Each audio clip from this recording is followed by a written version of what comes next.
Is you to make impactful change. Connect with me, your pragmatic. Welcome to Break Free and Trust, a redesign for living. Join me, Chris. And me, Jacqueline, for real conversations about life, death, and everything in between. Learn to connect with your intrinsic power to grow and heal, how to laugh at your own humanness and not take life too seriously. Through healthy conversations between the feminine and masculine, you learn how to harness the power of relationship and the mirror to befriend your shadow and to trust that any obstacle that gets in your way is there to help you grow. Together, working at a practical level, you learn to trust that everything that is happening is for you, your growth, and ultimate freedom. Our circumstances don't matter. It's only how we relate to them that does. Get ready to befriend the wisdom of your body and the power of your mind. Break Free and Trust starts now.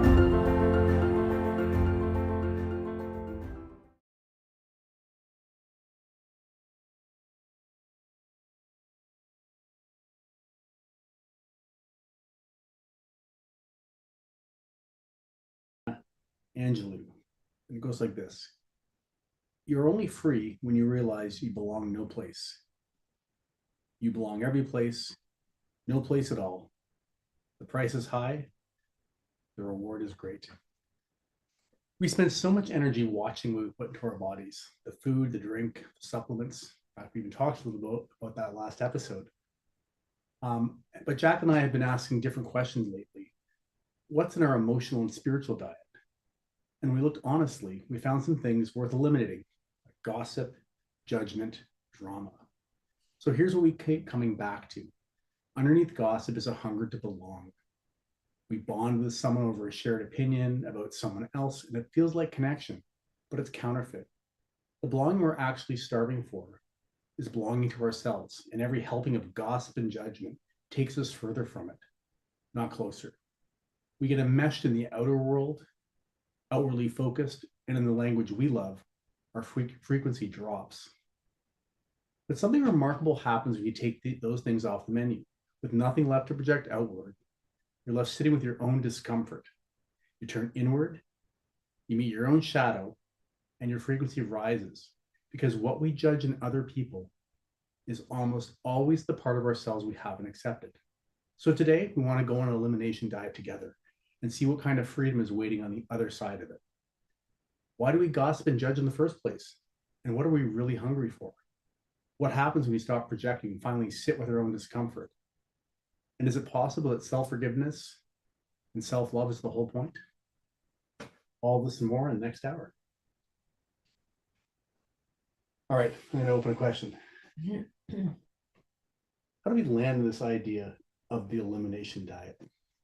What's been sort of going on? Like, we had that episode on our physical health supplements, cutting out bad food and stuff like that. And then as we started looking at what's going on in the rest of our life, this thought of an elimination diet from a spiritual basis or emotional basis would be a good topic. Well, I mean, like every other show that we've done and every topic that we've spoken of, it happens from witnessing ourselves and our lives and what's going on in our worlds. But the elimination diet is an idea for a podcast. It struck a chord in me. When I think about an elimination diet as it relates to food, oftentimes we don't know what's causing, we'll use inflammation as an example because it's a perfect one to work with right now. We have no idea what's causing inflammation in our diet until we've taken it out and reintroduced it. And inflammation is heat. And when I think about the nervous system, and I think about inflammation as it relates to the nervous system, it creates triggers. And when I think about the idea of gossip, I think about the idea of drama, I think about the idea of judgments. All of those things arise through a triggered nervous system. And they create trouble in our lives. And they're actually a sign of trouble in our inner worlds. And so this whole idea of what happens when you take them out and then you try them back on for size. is quite profound. And it was a conversation we had yesterday for, I don't know, 20 minutes. But it's amazing because when you start to practice eliminating these things from your diet, which you and I have been working on for years, and we're not perfect at by any stretch of the imagination, but we are very aware. And I'll speak for myself. What I begin to really notice when judgment or gossip or drama shows up in my life, my first question that I ask now is, what's going on with me? Yeah. Because there's something about it now that I've taken a lot of it off that feels very dirty to my system.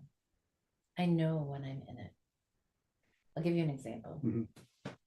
I spent a day with a dear friend, and at the end of that day, I'm not sure what happened or why, but I went out of my way to share something about somebody else's life that was not my business to share whatsoever. It was super gossipy and super judgy, and it wasn't okay. If I wasn't aware of it, it would have happened and it'd be done, and that would be the end of it. But I was so aware of it that it almost felt like I had gone to swim in a swamp. When you say you're aware, what do you mean by, what does that awareness look like?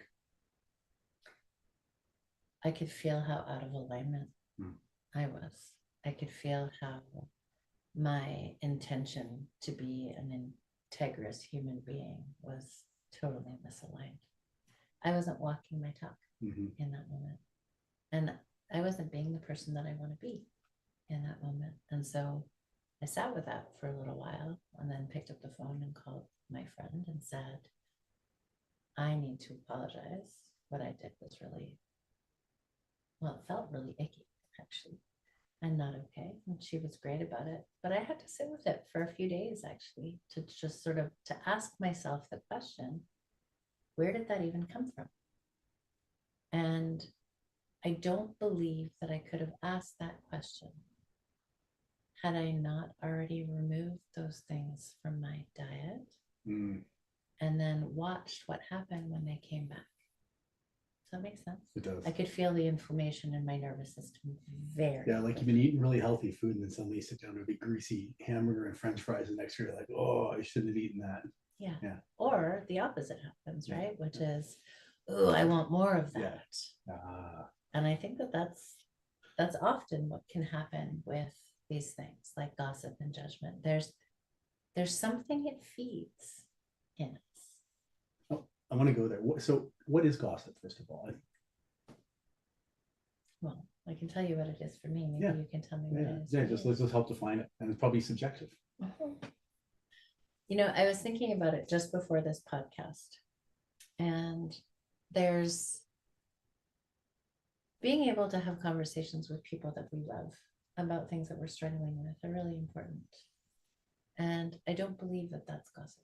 I believe that that's us trying to work through something, trying to figure out how we want to operate in reference to a given circumstance. I think that is really important for us to be able to have those connections where we can be really honest with what's happening in our worlds. But as I was thinking about it before this podcast, this is what came up for me. And for those of you that have kids, maybe you can relate. I would never belittle one of my children publicly.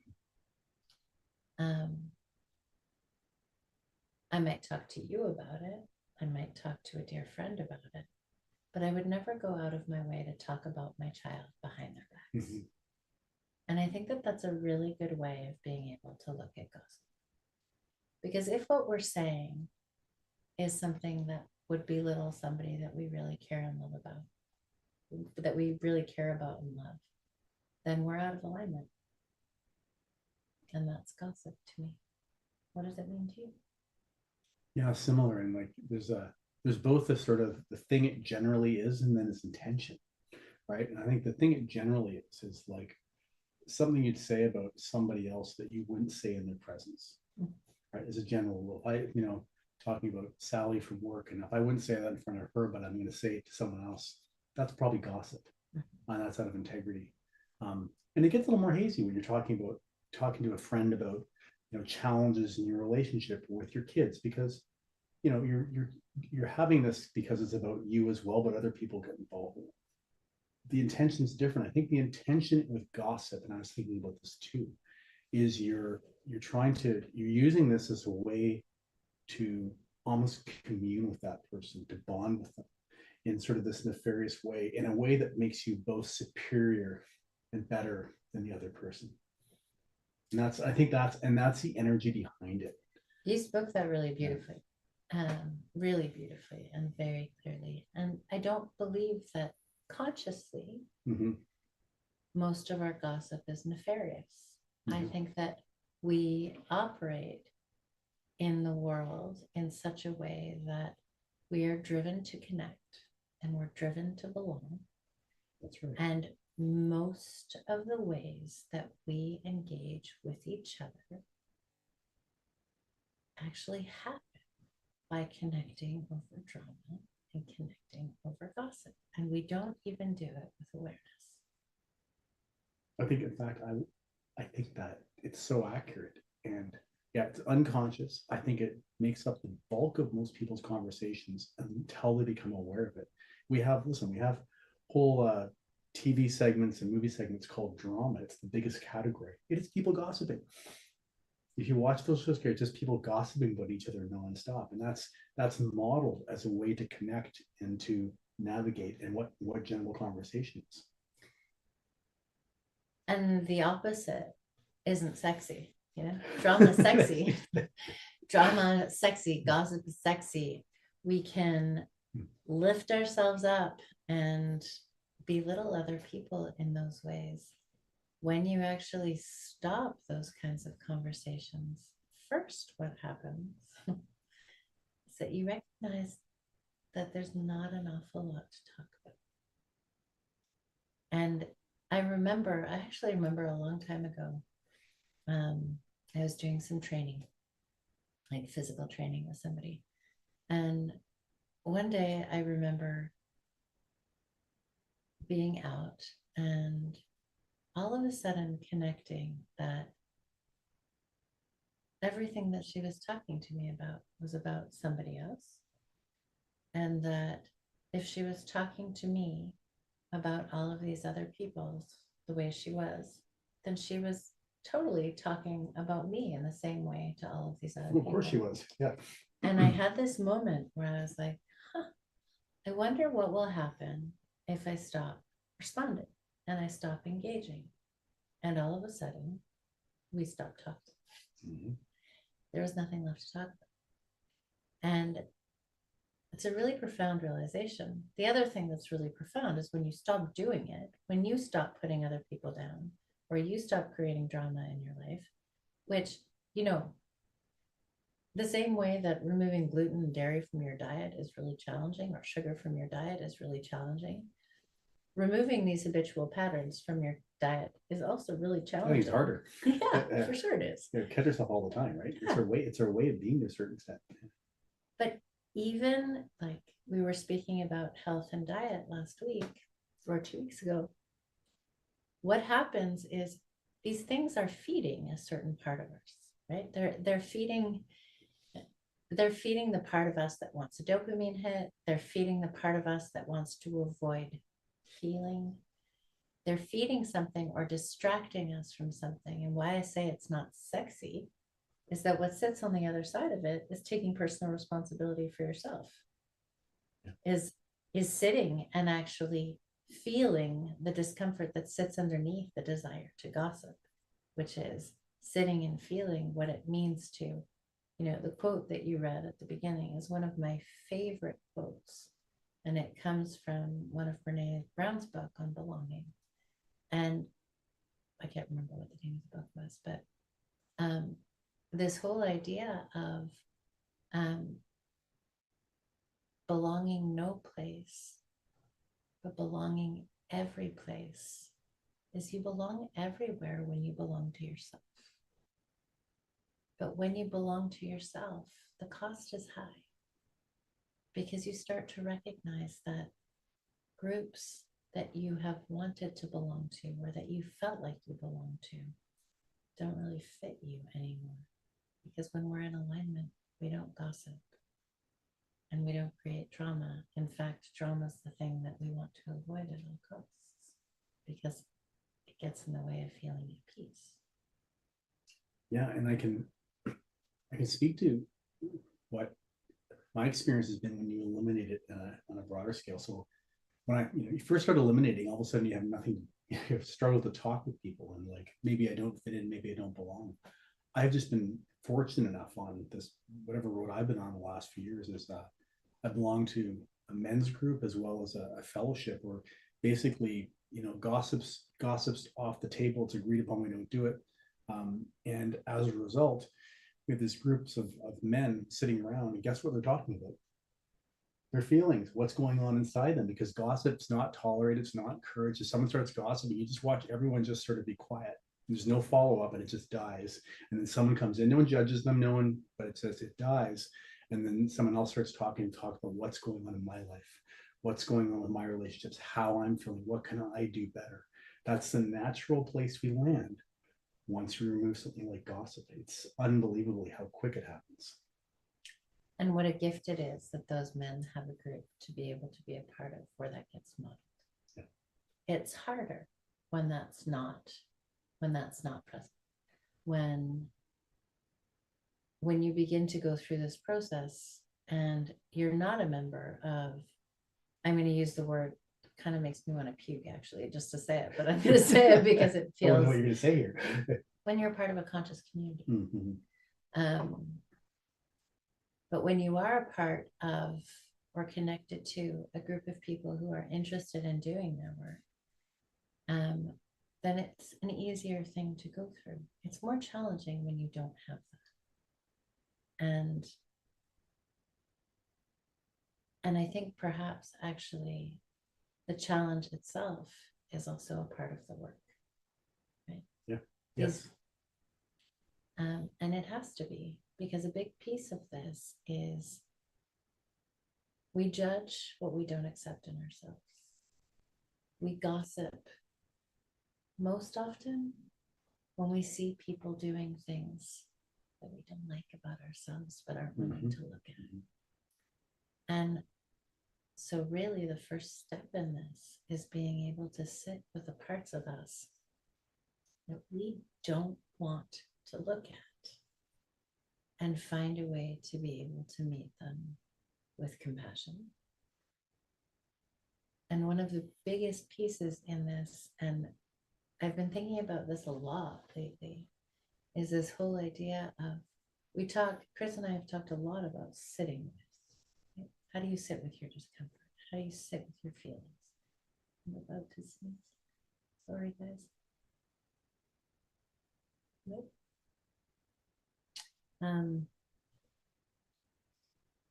How do you sit with your discomfort?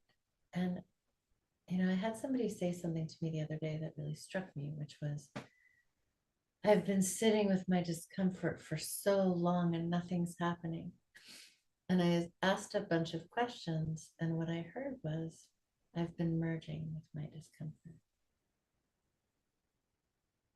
Sitting with discomfort doesn't mean becoming the discomfort and letting it take you over. Is that being a victim? I think that depends on what you do with the discomfort. Yeah. It means you're flooded. And so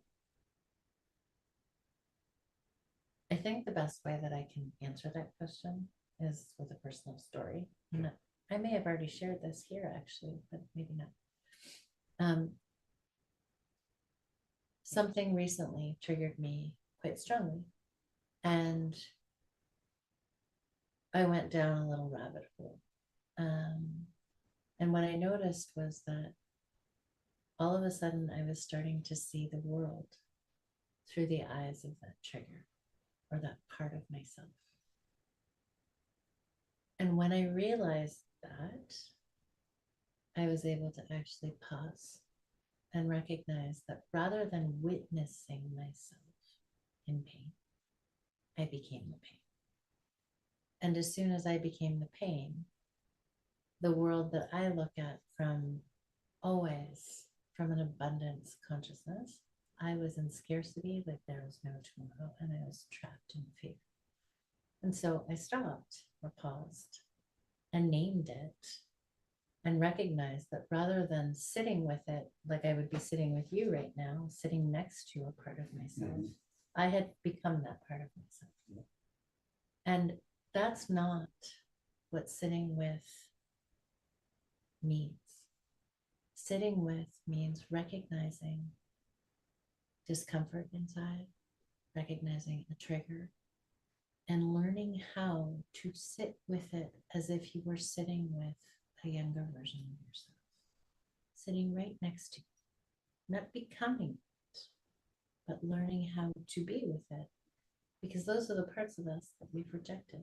And those are the parts that drive drama, that drive judgment, that drive gossip, because they're parts that we've rejected. They're parts that we don't want to look at. They're parts that we say aren't good about ourselves.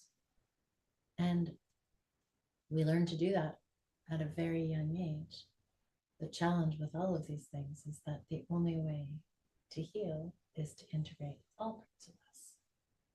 And the way in which we see the world, the way we judge other people, the way we find ourselves talking about other people, is a really good indication of how we're experiencing our own inner life. That was beautifully said, by the way. How is judgment and gossip similar or different? They're clearly related.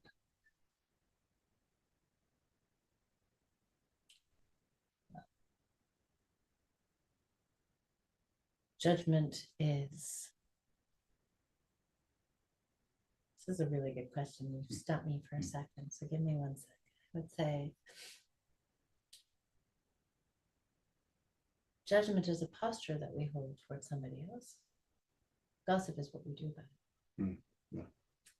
But in many of the texts that you and I have read, if you think it, it's damaging to you. If you name it, it's damaging to you. If you hear it, it's damaging to you. And so in some ways, they're all parts of the same. They're all parts of the same thing. I guess in some ways, what I would say to you is judgment is a part of who we are. We just need to become aware of it. Judgment is how, in many ways, it's how we're able to distill what happens in our world. Right? Yeah. If we didn't, yeah. So I think what we do with it is the issue.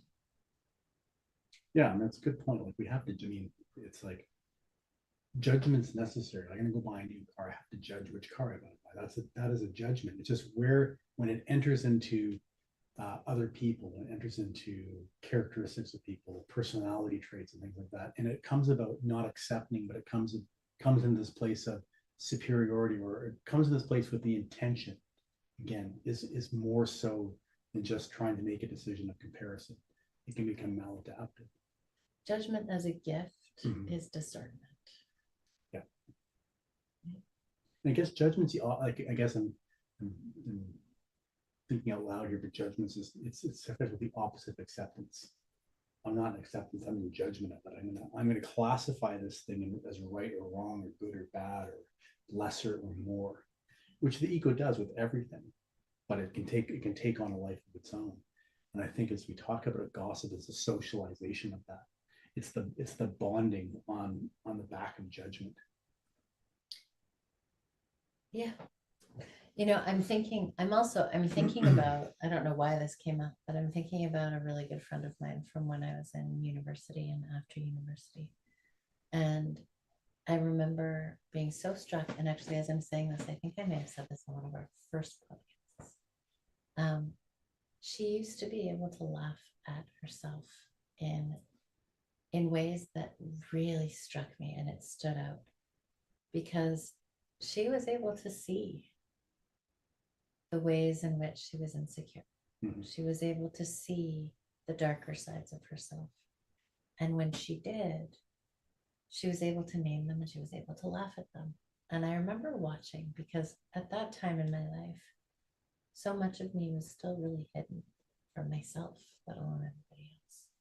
And I remember looking at her with so much admiration, going, I want to be able to be like that. I want to laugh at the parts of me that are insecure so that I'm not working so hard to protect them.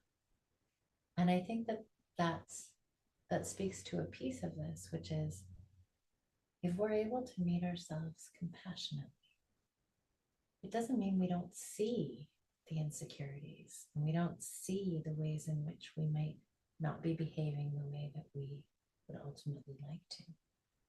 But we can accept them as parts of us, the same way that we can be with other people and notice that,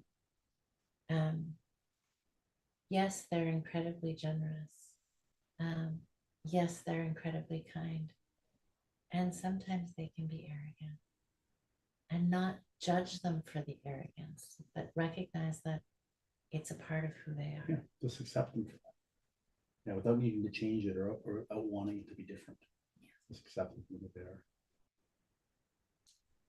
But I think that first, the only way to really get there is to begin to accept those parts of ourselves. It's like anything. You can't do anything in the outer that we haven't done in the inner. And so until you've accepted yourself and integrated your own shadow, you're not going to be able to accept others or society as a whole. And I think one of the beautiful ways of being able to do that work is connected to some of the things that we were speaking about when we were talking about the protector and even the lawyer on one of our previous podcasts, is to be able to recognize that each of these pieces is just a part of us. They're just parts of us that may have experienced trauma. They're places that might be hurt. They're places that we might feel misunderstood. And we act out from those places. And when we can lean in and see these parts of ourselves see the arrogance as a sign of insecurity, see the reactivity as a sign of fear. And we can meet the part of us that was an innocent little child who was reacting to the world. Then we can respond to the little child and draw him or her out of reaction. Yeah. I mean, there's a judgment is the window. I think there's this thing like, I'm not even sure where I got this right, because I've written this so many times, but judgment is confession. It's self-confession. Like if we want to pay attention and look at our judgments from a spiritual context, like, wait, what, this is for me. Okay, I'm judging now. What's the self-confession here? Whatever I'm seeing in that other person, whatever I'm judging, it's a part in me. Right? It's the mirror of the universe that's revealing the piece in me that I've rejected, that I don't like. I'm projecting it out there now, and that's why I'm judging it. If I can accept that, then it's beautiful when I catch myself judging it. And it's incredibly challenging to be able to look at your outer world and the things that bother you about your outer world and recognize that they're just a mirror for you. And to be able to do that without sitting on a high horse, to be able to do that and recognize that everyone around you is doing the same thing, or in doing so, you're being an invitation for them to do the same thing, puts us all on equal playing field. But it's not an easy thing to do. Yeah. Want to take a break? Take a break. Yeah. I want to come back and explore. I want to come back and explore this idea that judgment, that it's a projection. Okay. Sounds good. Thanks.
Welcome back, everybody. So just before the break, we ended with the idea of judgment as projection. And I'm going to turn it back to you. You were on a roll. Yeah. We talked about this in this my favorite saying, you spot it, you got it. Right. And that's what that is. It's in particularly the things we dislike in people, but also the things we like in people. It's the things we notice in other people are projections from ourselves, because our whole subjective reality is based on our own personal experience. And there's the known traits we have and the unknown traits we have. And so when we're in judgment on particular people or places or things, or the things we don't like, it's because we're familiar with them. And we're familiar with them on a very unconscious level, and we don't like them and we reject them because they're actually part of us. So it's almost like our ego's trying to separate us from them and push them away from us. But what's actually being called from us, from our soul, is to see that's part of you. Now go integrate it. And you're going to keep seeing it over and over and over again. It's a really hard thing to accept, particularly when you think of the people you dislike most in the world. And I'm going to, think of some political characters you dislike in the world. And I'm going to say it again, you spot it, you got it. Those are the characteristics that you hold within you that you're judging. It's an opportunity to integrate. Okay.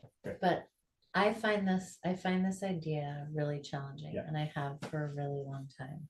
And as you were speaking, I think I have a way of explaining it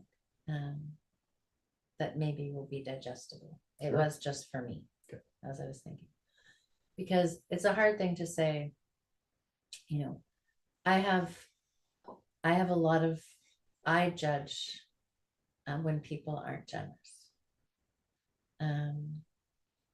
If I was to listen to what you said, then it would be that what I'm seeing is myself and that other person and places where I'm not generous. And what I would say is, I've actually just heard that really differently for the first time. My nature is to be incredibly generous, but I think that maybe my judgments of people when they're not being generous comes from the places where I've violated what's actually in alignment for me in terms of generosity. Yes. And Yes. where I have become overly generous to avoid myself. You just nailed it there. Yeah. You could be overcompensating for all these things as a way to mask them. But deep down inside, they're there, and that's why you're judging it. And so when we're talking about this and we're saying that the outer world is a mirror for the inner world, it's not as simple and cookie cutter as that. It actually takes some time spent exploring. What is it about this that I'm judging? Where is it in me that comes up? And that brings up for me a little bit the idea of boundaries. We were talking about this a little bit yesterday. Great segue. Yeah. Which is a lot of our judgments and the ways in which we gossip come from places where we have violated our own boundaries. So how does that actually land as a statement? Well, I'm resentful towards people when I have violated my own boundaries. And I judge people when I haven't honored my boundaries. Help me here. Give me an example. I think example is the best thing. I'm going to make it up. Make it up. Yeah. So I'm going to judge a friend as a taker when I have repeatedly overruled my body saying it's enough, no more.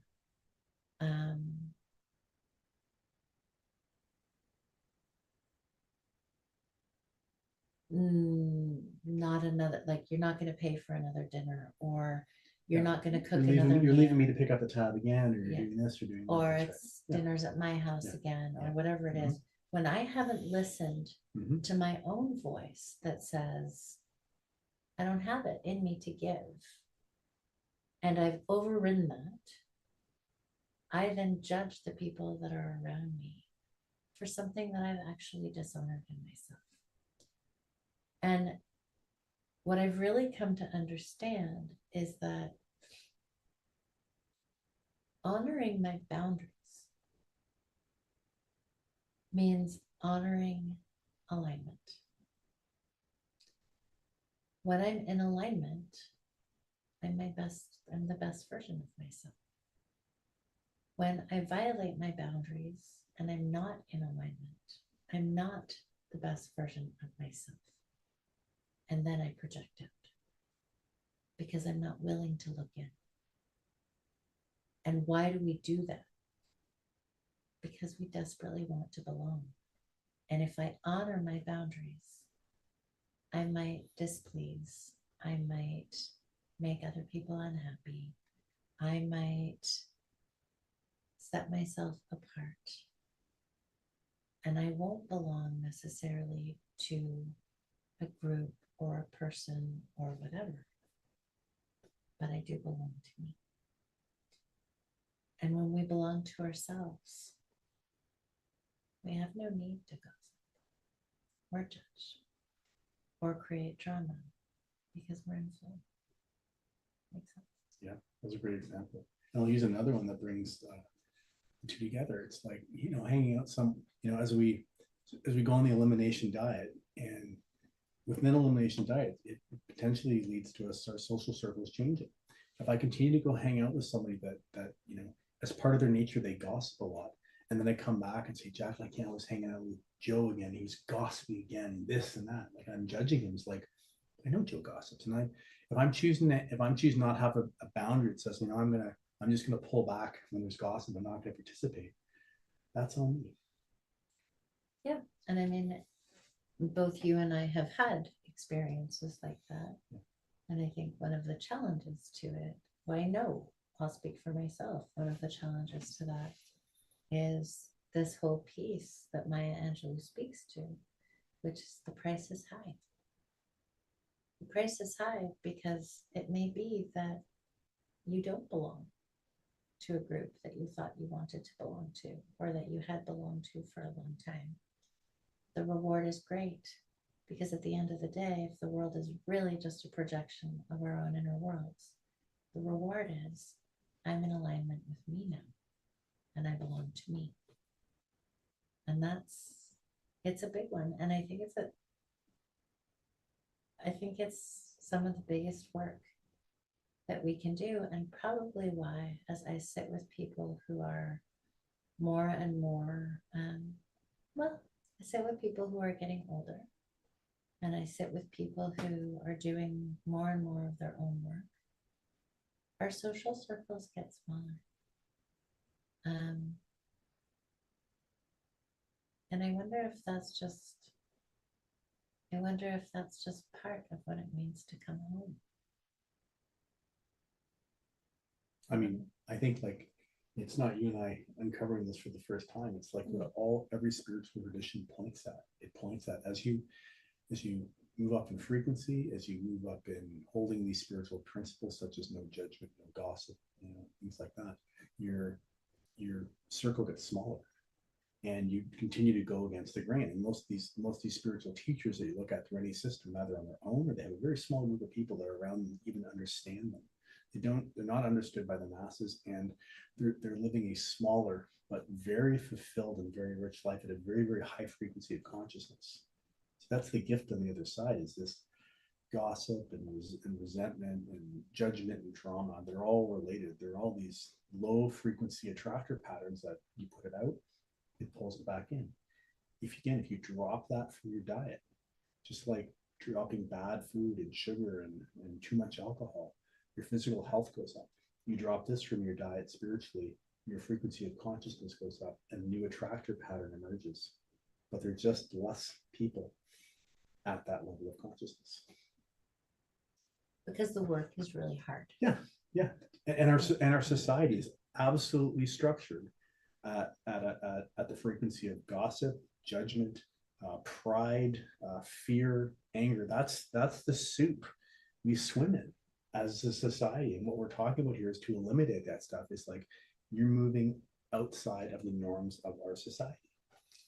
Well, and if we think about the way that our nervous system works, and the way that our brains work in particularly, if we're programmed to move towards pleasure and away from pain, what we're actually asking here is, or what we're inviting here, is to turn toward the places where there's pain. Yes. Yeah.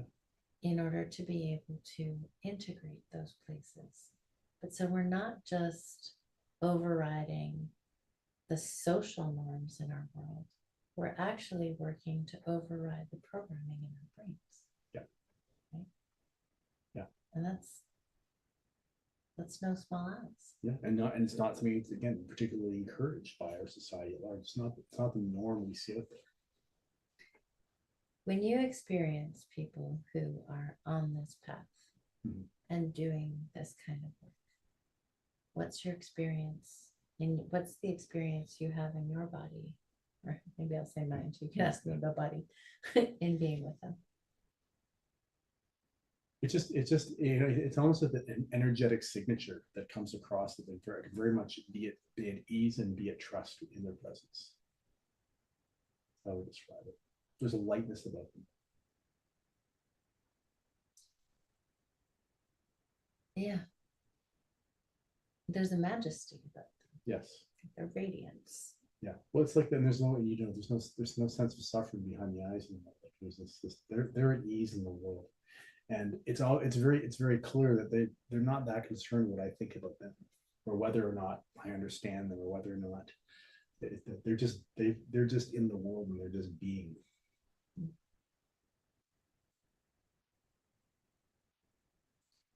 Do you think people get to a place like that and just stay there? Or do you think that there's always these like pulls back and like back into drama, gossip, judgment, and then back out of it? Or do you think that you eliminate it and you've eliminated it for good? I think it's a great question. I think the ultimate pull of our society is back down into these places. I mean, we're just surrounded by it. I think it's like anything else. It's a daily practice to keep the stuff out of your diet, a daily practice to live by the principles and choose who you want to be in a world that is not consistent with that. It's like, we almost get this daily reprieve based on our spiritual condition. And it's work, it is. But I would argue that the benefit of it far outweighs the work, ultimately. At first, it's really hard. You're going to lose a bunch of friends. You're not going to fit in. You're running towards pain. You're dealing with all the stuff you've actually not dealt with your entire life. And it's hard work. It's called the dark night of the soul. Like all these, the ego death, the caterpillar, and the cocoons. None of these are pretty words for it. But that's what we're talking about here. These are all elimination diets. So it's interesting. And I hope it's okay if I bring something Sure. that's personal for you. Yeah? Of course. Okay. He doesn't know what he's saying yes to you. I'm thinking about how do we work together to support each other in this process? And Chris and I have come up with our own way of doing that. And I can think just a couple weeks ago, we hold each other accountable by asking each other if we're being who we want to be. So just a couple of weeks ago, I heard Chris having a conversation in the other room, and there was something about the conversation that didn't feel super aligned. And so all I said was, is that who you want to be? And his response was, no, thanks. I was feeling into that as I was having the conversation. And I wasn't asking him to judge him by any stretch, because I know those parts of myself that can go to those places too. I was asking him to nudge him. And his lack of defensiveness or attack back was an opening to say, yeah, you know what? I did just operate in a way that I don't want to operate. And then it was done. Conversation was over. It was, the door opened and the door closed. It didn't hang out for longer than that, did it for you? No. Right. No. Because we will all move into these places as human beings on the human plane. The question is how long we stay there. And how long, actually, I think a better question would be, what's the time between behaving in a certain way and noticing that we've done it and then shifting gears? And a big part of that is around self-forgiveness. Because we are going to operate on lower levels of consciousness at different moments in time. And I mean, if we were all vibrating in perfect frequency, life would probably be a little bit boring. For me, anyways. He might not. You'll get crucified before we get there. But the gift is to be able to get to a place where we can have somebody, we can find a friend, a mentor, a colleague, somebody in our life to hold us to the standards that we want to be held up to. And to recognize that if we're calling each other out, we're giving each other a gift. We're not doing it to judge. We're doing it to support. And if you can recognize in yourself when you've slipped, be compassionate to the part of you that did, and then get back in alignment, life becomes much easier. It flows much better. And this whole idea of needing to be other than you are begins to go away. So much of what we mask is the things that we judge about ourselves, but when we can take the mask off and see it, it doesn't necessarily hold the same charge anymore. There's a phrase I like to use all the time for myself and anybody. It's called drifting and shifting, right? Like you're trying to hold this place of consciousness, and you're going to drift away from it all the time. It's like, as you said, how quickly can you shift back? And there's these different places in it, right? There's our actions, and generally as you move along this path, that's the place where you get better at it. Like, okay, my final actions are like relatively highly conscious, and then your words, okay, a little harder. It's really hard to hold that. But then really where it all stems from is your thoughts, right? And so you caught me and I caught myself in my words. And look, that happens to me. It happens to me 20 times a day. Jacqueline happened to hear this. I hear myself. I'll have people I'm talking to we'll help each other catch ourselves, because oh, that's not who I want to be in. That's the kind of conversations we'll have, or I'll have with friends. And it's helpful, but it's really the real work, the honest hard work. It's in the thinking.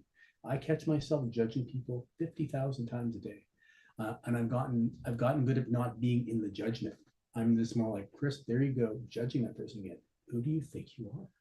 Like, why are you doing that? What part of you wants to do that? And then look at it, say, okay, it's coming from there, and then I move on again. But it's just like this. It's a constant awareness, catching it, and then getting myself out of it without anyone noticing. That's the real work. So if you were to guide somebody who's new to this work, or who wants to delve a little deeper in this work, what would you guide them to do? How would you guide them to begin? With their words, with their actions clearly, but with their words, like getting into this place where I'm not going to use judgmental words, and I'm not going to engage in judgmental actions as a starting point, and just do that for a while, and watch your thinking, watch your urges show up to want to do it, and just pay attention to that. So I hear that, Mhm. and I have a question, Yeah. which is most often, for most people in the world, we only notice our words afterwards, because there has to be some kind of pause between what we think and what we speak in order to be able to watch our words. And most of us are moving so quickly that we don't have that pause. So how do you teach people to pause? I use two parts of that. One is the human nature, that even if ultimately want to have the pause, but it's not going to happen. So before we have the pause, it's the after it happens. Much like you pointed out, you caught me, pointed out that I was doing that I did. And actually the person I was talking to, I reached out to them afterwards and said, just FYI, I apologize, I was gossiping there. I don't want that. And that's the amends after the fact. So catching it after the fact, I'm going to go back and correct it. And if there's nothing that needs correcting, I can acknowledge it, and I can forgive myself because I'm human, and self-forgiveness is the key, and I can let it go, and I can just endeavor to try again the next day. If I can pause before it, that comes from meditation, that comes from breath work, that comes from a daily spiritual practice. But those are the two places I'd hit it. So you said I can forgive myself Mhm. and then move on. Self-forgiveness isn't so easy for most of us. How do you get to a place where you see yourself doing things that are out of alignment, out of whack, a different frequency that you might want to be operating in, and forgive it? That's a much bigger question. Mhm. Yeah.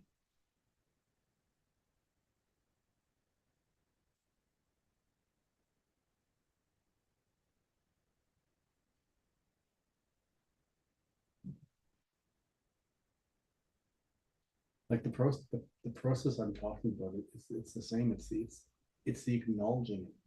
It's the acknowledging that this is this part of me. Um, there's this action, or here's the words that are coming from me. Where is it coming from? It's coming from this fear I have. It's coming from this belief system I have. I'm going to accept it. I'm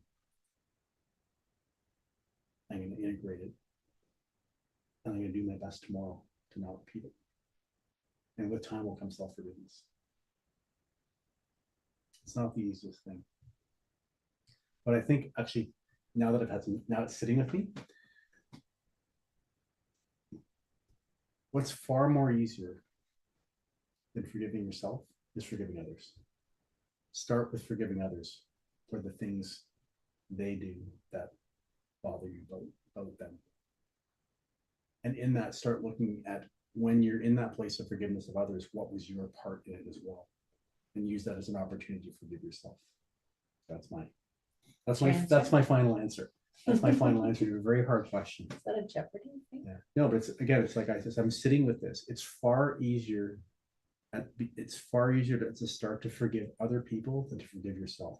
And in that process of forgiving others, and then seeing your own part in it as part of that forgiveness process, by default, you will learn to forgive yourself. It's like it's this idea of treat your neighbor as you would treat yourself. And it's this idea we're actually all one consciousness. And when we do that, we're recognizing we're all one. And so by forgiving someone else, you're actually forgiving yourself. And by forgiving yourself, you're forgiving someone else. But it's much easier to forgive others for most people. Yeah. I'm not sure. I don't know if that's true for me. Yeah. I don't know if it's, I think forgiveness of others becomes much easier when I can forgive myself and recognize. See, I think what I'm coming to understand more and more is that any level of reactivity that I have, anytime I get triggered, it comes from a place of an old wound. Yeah. And that part of me generally is quite young. And so when I can recognize it and I can meet that young part of myself, then it's easy to forgive her. When I see it as my adult self acting out, being a jerk, it's much harder.